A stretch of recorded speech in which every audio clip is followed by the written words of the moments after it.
Bonjour les pitchounes, ça va? Aujourd'hui, je suis avec une nouvelle amie, Mimi la chouette. Vous la voyez? Oh, elle se cache, elle est peureuse. Ben oui, Mimi a peur de beaucoup de choses et elle a peur en particulier du noir. C'est un peu embêtant pour un oiseau qui vit la nuit. Mais qu'est-ce qui se passe les enfants? Il fait tout noir. Ne t'inquiète pas Mimi.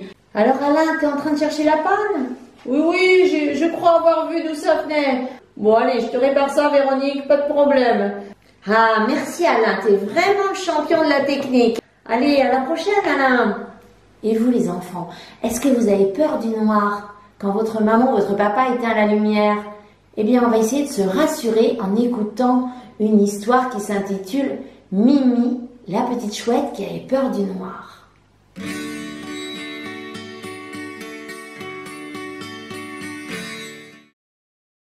Mimi, la chouette qui avait peur du noir. Une histoire écrite par Frédéric Agnès, illustration de Arnaud Bourron.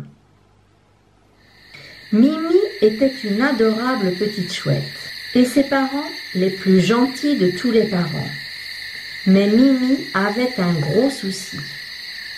Le noir lui faisait peur. Dès que la nuit tombait, elle tremblait de la tête aux plumes. Papa et maman chouette n'y comprenaient rien. Ils avaient beau lui expliquer qu'elle n'avait rien à craindre, rien à faire. Mimi avait peur. Peur de tout et n'importe quoi. Peur des formes menaçantes que les arbres de la forêt prenaient dans la nuit. Au moindre souffle, au moindre bruit, Mimi frémissait. Elle imaginait d'horribles bêtes prêtes à bondir. Un renard affamé tapi dans un fourré. Un gros ours en colère. Bien sûr, elle ne les avait jamais vus, mais c'était certain, ils étaient là. Pour se rassurer, Mimi ululait sans cesse. Tant et tant que les voisins râlaient sans arrêt. « Ça va continuer encore longtemps ce boucan ?» criait le vieux hibou. « Oh, c'est pas bientôt fini tout ce bruit ?» hurlait la chauve-souris. Une nuit, Papa Chouette décida qu'il était grand temps de trouver une solution. Il appela Mimi et lui dit « Tu sais, Mimi, le cerf m'a parlé d'un sage à grandes oreilles. Il habite près d'une cascade, au cœur de la forêt. C'est un lapin très âgé, qui connaît 1000 secrets.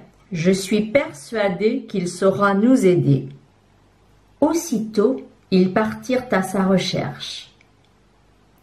Mimi avait beau être avec son papa, la peur était toujours là.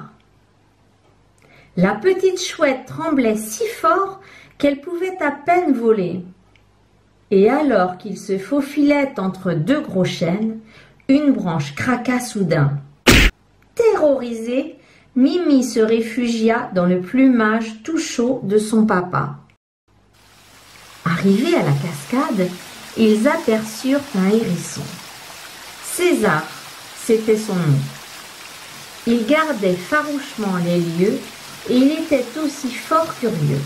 « Dis-moi, qu'est-ce qui peut bien effrayer une petite chouette comme toi ?»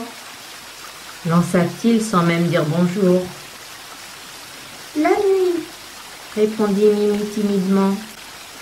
Et tenant bien serré l'aile de son papa, elle enchaîna. « Je sais, ça semble idiot, mais c'est comme ça. Je ne sais pas vraiment pourquoi. » D'un rapide signe du museau, César leur indiqua un gros rocher, où quelques animaux attendaient déjà. Une biche aux oreilles étrangement dressées, une grenouille bizarrement équipée, une taupe toute courbée. Comme Mimi, tous semblaient apeurés. La grenouille chuchota qu'il fallait se présenter seul devant le vieux lapin. Aussi, quand le tour de Mimi arriva, Elle prit une grande respiration, lâcha courageusement l'aile de son papa et s'engouffra dans le tunnel.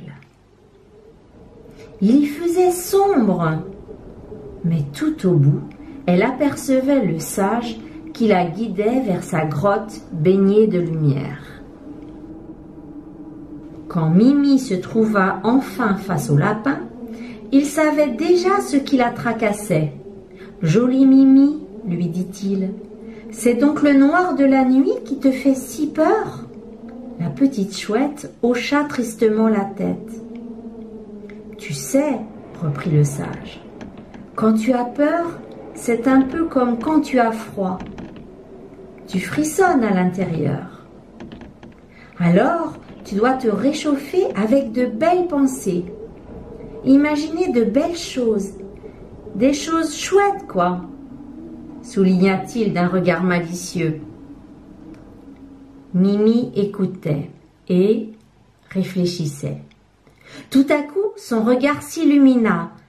Elle s'écria « J'ai compris! Je pourrais penser à cette fois où nous sommes allés contempler la lune. Elle était toute ronde. Je voulais voler jusqu'à elle, tant elle était belle. » « C'est exactement ça, jolie Mimi, » répondit le lapin tout sourire. Quand elle sortit de la grotte, Mimi était radieuse. Son papa n'en croyait pas ses grands yeux de chouette. Mais oui, cette petite boule de plumes virevoltantes était bien sa petite Mimi. Qu'avait bien pu lui raconter le sage pour la transformer ainsi? Peu importe, se dit-il alors, du moment que ma Mimi sourit. De retour à la maison, Mimi ululait toujours autant. Et les voisins râlaient toujours autant. Mais ses parents, eux, étaient contents. À présent, leur rayonnante Mimi chantait son ravissement.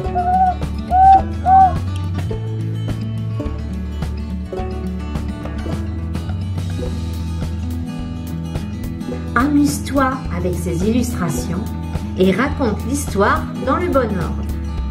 Fais de jolies phrases pour bien raconter tout ce que tu vois sur l'illustration.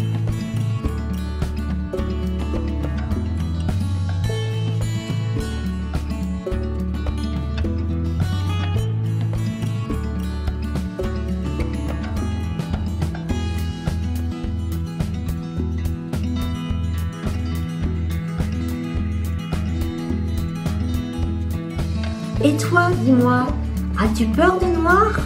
De quoi as-tu peur? Allez, raconte-moi tout.